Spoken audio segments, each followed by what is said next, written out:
Yes. We are going to start some important journal entries related to bad debt recovered, discount allowed, etc. Now you need to know how the journal entries to be passed. But before that, before the important journal entry, I am going to repeat rules of journal entry again. According to modern approach, account has been divided into 5 main heads: assets, liabilities account, assets account, liabilities accounts, capital account, revenues account, expenses account. Asset, asset का meaning which will bring smile on firm's face. That means which will enable the firm to get any cash or benefit in future. जिससे future में कुछ भी benefit होने वाला assets. Liability which is payable by the firm, जो भी किसी को पे करना है वो आपका जो बर्डन है फर्म के ऊपर वो लायबिलिटीज है. Capital which is invested by the owner because we assume owner and business both are separate, so it is an internal liability. Businessman को भी देना है, so it is also a burden, so it is internal liability. Revenue what we have received from sale of goods and services, जो amount receive हुई है, that is income कह सकते हैं. Our expenses to earn this revenue, what we have incurred the cost, that are expenses.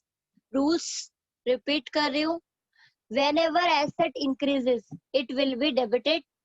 Whenever liability increases, it will be credited. Whenever capital increases, capital credit. Whenever revenue increases, again credit. Whenever expenses increases, it will be debited. And vice versa. Opposite क्या होगा? अगर asset decrease होते हैं, when asset decreases, credited. Liability decreases, debited. Capital decreases, debited. Revenue decreases, debited. Expenses decreases, credited. जो भी business का है वो डेबिट और जो भी बिजनेस के बाहर का है वो क्रेडिट, यानी कि ये दोनों सिर्फ डेबिट है और बाद में अपोजिट तो आप कर ही लो. तो अब जर्नल एंट्रीज करा रही हूँ मैं बैड डेट से related. If a person became instalment and nothing could be recovered from his real estate or something could be recovered from his real estate, so what journal entry will you pass? Taking with an example, सबसे पहले bad debt की entry. Bad debt का मतलब क्या है? Amount which is irrecoverable, जो recover नहीं होगा. और इरिकवरेबल कैसे होता है? किसी को हम ऐसे तो है नहीं कि उठा के दे देंगे और वो नहीं दे रहा. बेटा हमारे डेटर्स होंगे जिनको हमने गुड सोल्ड किया होगा ऑन क्रेडिट, उधार पे, क्योंकि बिजनेस है तो बिजनेस में कैश ट्रांजैक्शन भी होती है और क्रेडिट भी होती है. अब क्रेडिट ट्रांजैक्शन हमने की बिजनेस में, हमने सोचा था पर्सन पैसे दे देगा, बट वो इंस्टॉलमेंट हो गया, दिवालिया हो गया. अब उसके एसेट्स बिक रही हैं, गवर्नमेंट कह रही है जितना आपको रिकवर रियल एस्टेट से उसके पैसा हो पाएगा वो आपको मिल जाएगा. जो अमाउंट रिसीव हो गया वो तो ठीक है, जो नहीं हो पाया वो बिजनेस के लिए एक तरीके से एक्सपेंस या लॉस आप बोल सकते हो, क्योंकि वो नहीं मिल रहा है. तो ये आपका हमेशा क्या होगा? डेबिट होगा. अब कैसे क्वेश्चन आएगा वो डिस्कस कर लेते हैं. क्योंकि बिजनेस है, बिजनेस में ये तो होता ही रहता है बेटा, आना जाना लगा रहता है, तो लॉसेस भी होते ही हैं, एक्सपेंसेस भी होते ही हैं. अब क्वेश्चन देखो कैसे है. X is our debtor. मैं लैंग्वेज सिंपल अपनी बना रही हूँ अभी फिलहाल. He became insolvent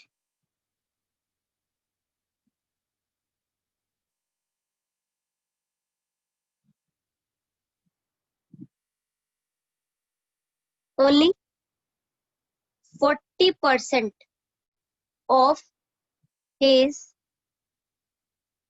total dues could be covered या could be receive, यहाँ पर receive वर्ड लिख देना, from his official receiver. जो भी उसका ऑफिशियल रिसीव था, and total amount due was 50,000। पहले इस एंट्री में मीनिंग समझते हैं। एक्स हमारा डेटर है, ये कह दो डेटर था, इंसॉल्वेंट हो गया, दिवालिया हो गया, कह रहा है मेरे पास कुछ नहीं है, I will not able to give anything. उसके एसेट्स गवर्नमेंट ने सेल करवाई, एक ऑफिशियल रिसीवर एक पर्सन रखा, उसने एसेट सेल करी और हमें सिर्फ 40% रिसीव हुआ। First, we will segregate the amount what we could receive, we could recover, and what we couldn't. 40% total में से हमें रिसीव हुआ, 50,000 का 40%, 20,000 मुझे रिसीव हुआ। कितना रिसीव नहीं हुआ? 50 minus 20,000, that means 30,000 couldn't be received। Total कितना था? 50। अब बेटा ध्यान से देखना, मेरे को जितना अमाउंट रिसीव हो गया दैट मीन्स उतना मेरे पास कैश इंक्रीज हुआ। कैश मेरी एसेट है, डेबिट। जितना रिसीव नहीं हो पाया वो मेरे लिए क्या है? बैड डेट है। उसे क्या बोलेंगे हम? Bad debt. बैड डेट मतलब एक्सपेंस या लॉसेज इंक्रीज होगा, इट विल आल्सो डेबिट। और मेरे जो टोटल अमाउंट थी वो मेरे डेटर्स थे, देनदार थे, जो अब खत्म हो गए, अब कभी भी नहीं मिलेंगे मुझे उससे पैसे, तो उतने मेरे डेटर रिड्यूस हो गए। डेटर एसेट्स है, एसेट रिड्यूस होगा तो credit. What will be the journal entry for this transaction? It will be cash account debit,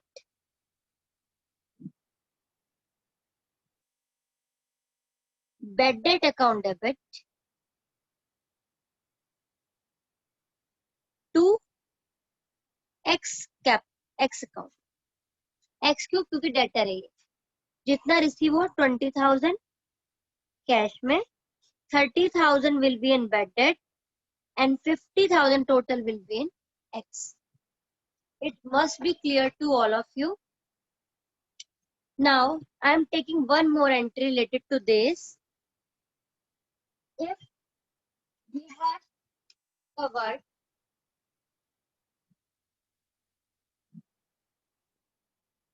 simply, I said X became insolvent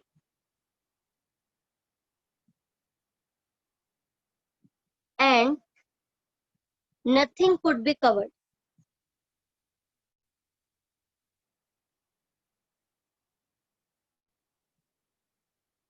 from his assets। उसकी assets में से हमें कुछ नहीं मिला। वही 50,000 वाला ही केस ले रही हूँ बेटा, कुछ नहीं मिला, यानी कि टोटल अमाउंट मेरी 50 की 50,000 क्या है? बैड डेट है।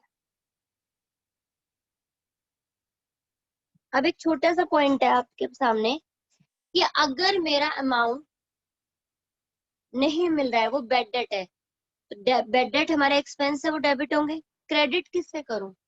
बेटा सिंपल सी बात है, जब ये एक्स मेरा डेटर था ये भी तो रिड्यूस हो गया, तो एक्स यानी कि डेटर मेरे क्या हो गए? रिड्यूस हो गए and it will be credited. So entry will be bad debt account debit to x या एक्स अकाउंट 50,000। यहाँ मैंने सिचुएशन लिया है कि टोटल अमाउंट ही हमें रिसीव नहीं हुआ। थर्ड सिचुएशन मैं ले रही हूँ बैड डेट रिकवर्ड की। बैड डेट रिकवर्ड क्या होता है? बेटा मैंने एक्स का प्रीवियस ईयर में मान लिया कि पैसा नहीं देगा, उसका अकाउंट क्लोज कर दिया, उसको क्रेडिट कर दिया कि नहीं दे रहा। नेक्स्ट ईयर अचानक से एक्स की कोई लॉटरी लग गई, एक्स ने बोला मैं ऑनेस्ट हूँ, जिसका पैसा देना है उससे मैं दूंगा, और वो आया और बोला मुझे आपके पैसे देने थे, अब मेरे पास पैसे आ गए, मैं आपको पैसे देना चाहता हूँ। ये तो बड़ी खुशी की बात है, ये तो गेन हो गया फर्म का। अब जब गेन हो गया तो गेन क्या होगा? क्रेडिट। लेकिन अब ये एक्स के नाम से नहीं आ सकता, क्यों? क्योंकि एक्स तो हमारा डेटर है ही नहीं, एक्स का नाम तो हम क्लोज कर चुके हैं, तो फिर नाम क्या आएगा? नाम आएगा बैड डेट रिकवर्ड। सो मैं आपको बताती हूँ इसकी एंट्री कैसे आएगी। सपोज आपके पास एंट्री आई, receive ₹30,000 from X which was previously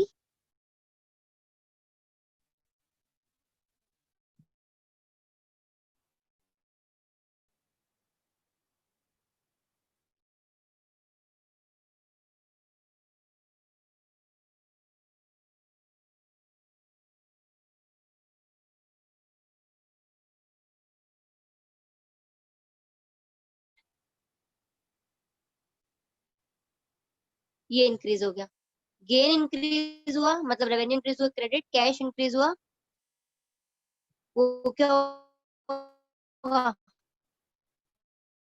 debit, entry will be cash account debit to bad debt recovered 30,000 और 30,000। अच्छा एक चीज और बेटा, ये मैंने एक की एक्स के ऊपर ये 3 एंट्री है, जर्नल एंट्री आपस में सेपरेट होंगी और उनका एक दूसरे से कोई लिंक नहीं होगा, मतलब ये जरूरी नहीं है कि लिंक वाइज है, ये जो 30,000 एक्स से हुए ये वाई से भी हो सकते हैं, ये जर्नल एंट्री कुछ भी हो सकती है। तो सिंपली बैड डेट की सिचुएशन में bad debt means the amount which is not recoverable to us, and the amount which is not recoverable to a firm, that is expense or loss, and when the losses increases it will be debited, and when the amount is not recoverable, the second aspect, the debtor will be reduced। भाई debtor तो तब भी reduce होंगे जब amount पे हो जाएगी, और नहीं देंगे तब भी रिड्यूस होंगे। सिंपल सा कॉन्सेप्ट समझो।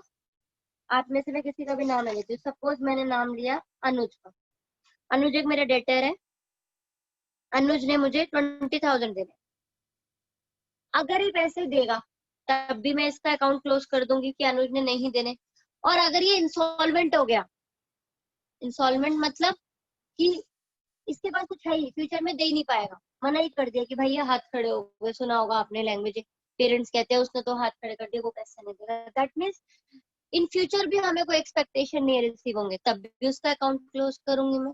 दोनों ही सिचुएशन में डेटर तो रिड्यूस होंगे।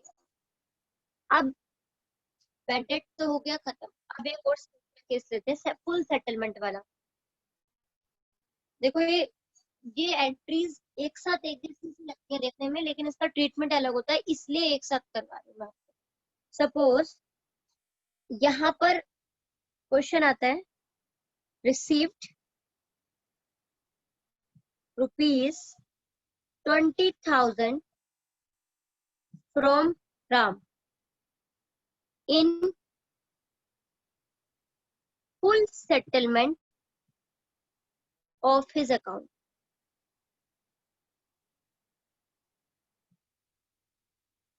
और उसका बैलेंस कितना था, 22,000।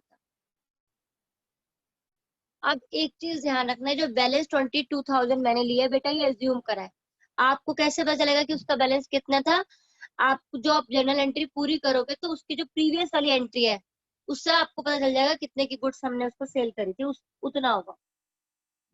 लैंग्वेज समझ लेते हैं, 20,000 राम से मुझे रिसीव हुए हैं फुल सेटलमेंट में, जबकि उसका पे कितना था करना था उसने 22, यानी कि जितना भी देना था उसके बदले उसने 20,000 दिया और हमने खुशी खुशी ले लिया। अब इस फुल सेटलमेंट वर्ड जब आता है तो इसमें हाइड होती है एक चीज, होता है डिस्काउंट। मुझे 20,000 रिसीव हो रहे हैं 22 के प्लेस पे, तो मैंने उसको क्या दिया है, डिस्काउंट दिया है, डिस्काउंट अलाउड है यहाँ पर 2,000। Listen carefully and try to understand the situation. In that situation, a person became the insolvent and nothing is to be recovered, or something is to be recovered. In this situation, in full settlement, I have received 20,000. मैंने बोला 20,000 दे दो और अपना account close कर दो, तो that means कि उसका डिस्काउंट अलाउड किया मैंने 2,000 का। अमाउंट मुझे कैश रिसीव कितना हुआ, मुझे 20,000। डेटर्स कितने के थे मेरे, वाई का जो अकाउंट था, वाई कितने नाम, सॉरी राम मैंने लिख रखा है, तो राम का अकाउंट कितने का था, 22,000 का। तो what happened in this entry, cash increase हुआ 20,000 से, डिस्काउंट यानी कि एक्सपेंस इंक्रीज हुआ 2,000 से, मेरे डेटर यानी कि एक एसेट मेरे रिड्यूस हुई 22,000 से। सो entry will be cash account debit,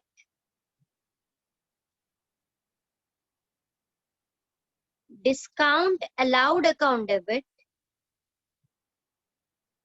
कल हमने डिस्काउंट डिस्कस किया था ना, तो ये जो डिस्काउंट होगा हमेशा कैश डिस्काउंट होगा बेटा, तभी से हो रहा है, कुछ नहीं कहा तो कैश ही होगा। To Ram's account 20,000, 2,000 and 22,000। Third case इसी से रिलेटेड दोबारा से ले रही हूँ। Received ₹15,000 from Y on his account and balance was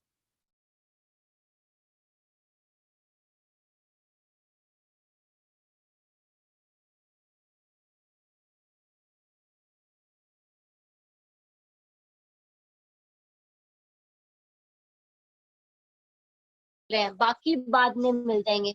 आपको कैसे पता कि बाद में मिल जाएंगे?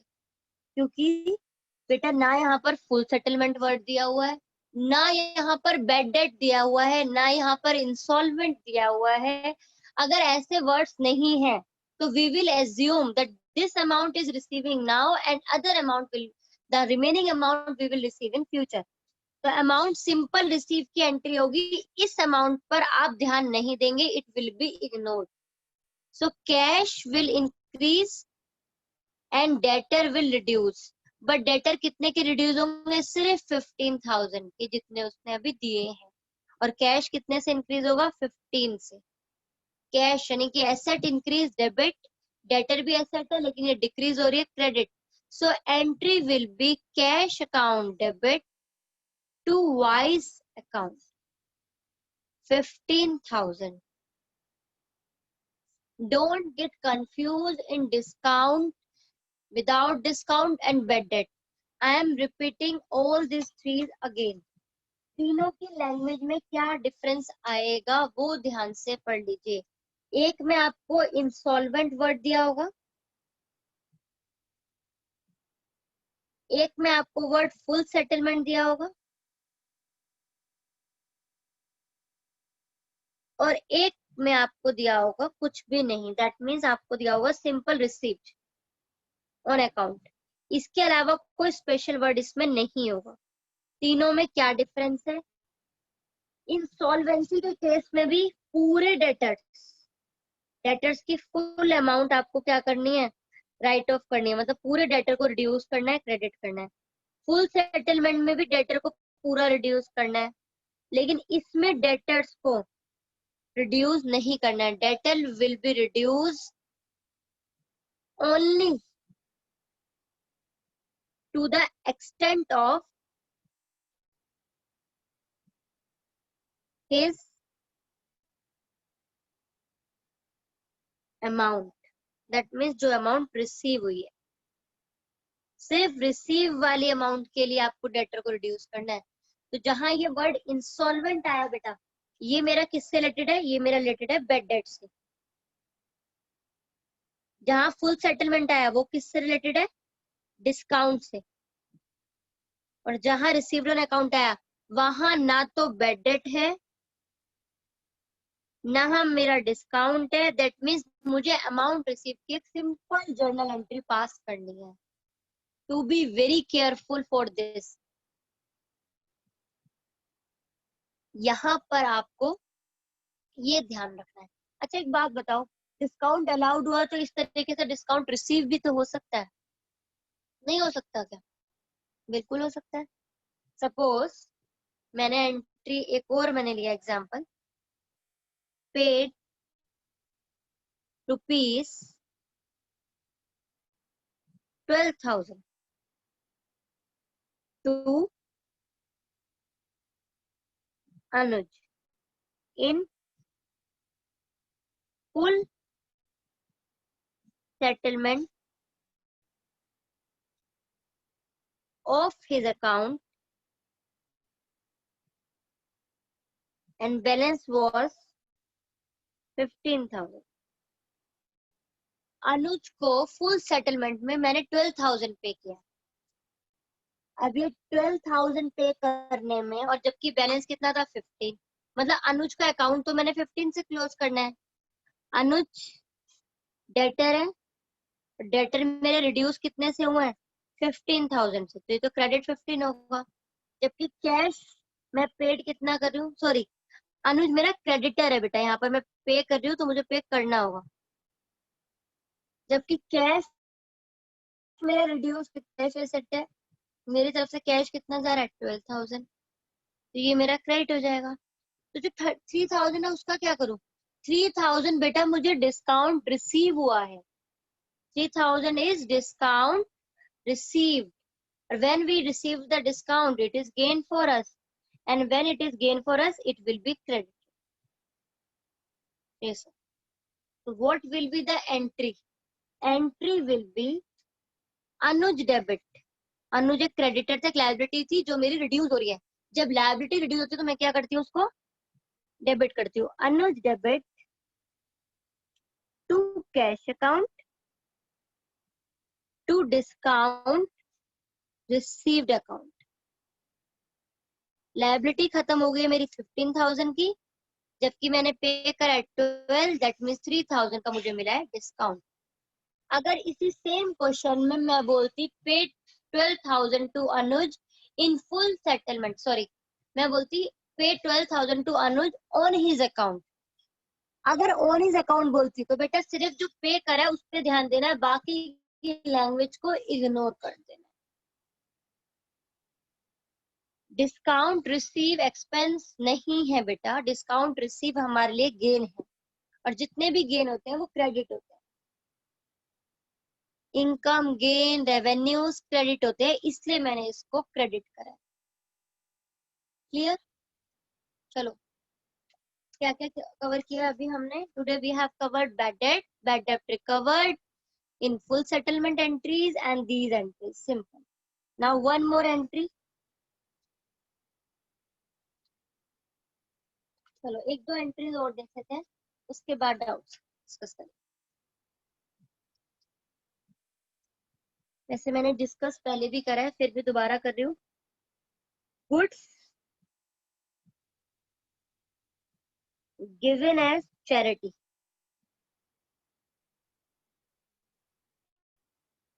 Cell price 1000, cost price 800। अगर मैंने गुड्स चैरिटी की तरह दे दिए, I have given the goods to charity. देखो बेटा एक चीज ध्यान रखना, गुड्स जब भी रिड्यूस होंगे, जब मैं गुड्स परचेज करती हूँ तो मैं परचेज अकाउंट करती हूँ कि मेरे ये एक्सपेंस है वो रिड्यूस हो रहे हैं, ये क्रेडिट होंगे और नाम परचेज का ही आएगा, except in case of sale. Sale के अलावा मैंने कभी भी गुड्स कहीं पर भी दिए, कहीं पर भी, given as charity, given as free sample, goods lost by fire, I have taken goods for personal use, for any reason, if goods will reduce then purchase account will be credited। Charity की तरह दिया है तो charity मेरा expense है। To aspect इसके क्या होंगे, एक तो चैरिटी और एक होंगी परचेजेस, दैट मीन्स गुड्स होंगे। चैरिटी मतलब एक्सपेंस, एक एक्सपेंस इंक्रीज हो रहा है और एक बिजनेस का एक्सपेंस डिक्रीज हो रहा है। चैरिटी डेबिट और परचेज क्रेडिट। अमाउंट कौन सी, सेल प्राइस या कॉस्ट प्राइस? बेटा अगर किसी को गुड देते हो सेलिंग प्राइस पे थोड़ी ना बोलते हो, जितने में परचेज किया उतने में देते हो। तो entry will be charity account debit to purchase account 800। One more case, if goods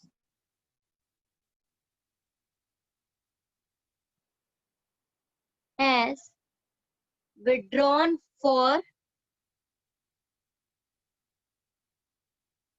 personal use by the proprietor, proprietor ने लिया, यहाँ लैंग्वेज पूरी नहीं है, अगर प्रोप्राइटर ने पर्सनल यूज के लिए लिया है तो I have clear before also, personal use मतलब ड्रॉइंग्स, एक तो हमारे बिजनेस की ड्रॉइंग्स है, और गुड्स फिर से जा रही हैं तो क्रेडिट क्या होगा, परचेज होगा। Entry will be drawings account debit, business का एक्सपेंस है ना drawing, drawing account debit to purchase account, amount 1000 मैं एज्यूम कर रही हूँ 1000। सिंपल मैं आपको बता रही हूँ कि अगर गुड्स मेरी किसी भी केस में सेल्स के अलावा कहीं पर भी जाएंगी, कुछ भी गुड्स मेरी रिड्यूस होंगी, दैट मीन्स मेरी जो परचेज वाली अमाउंट है वो रिड्यूस हो रही है, so I will credit the purchase. I think this must be clear to all.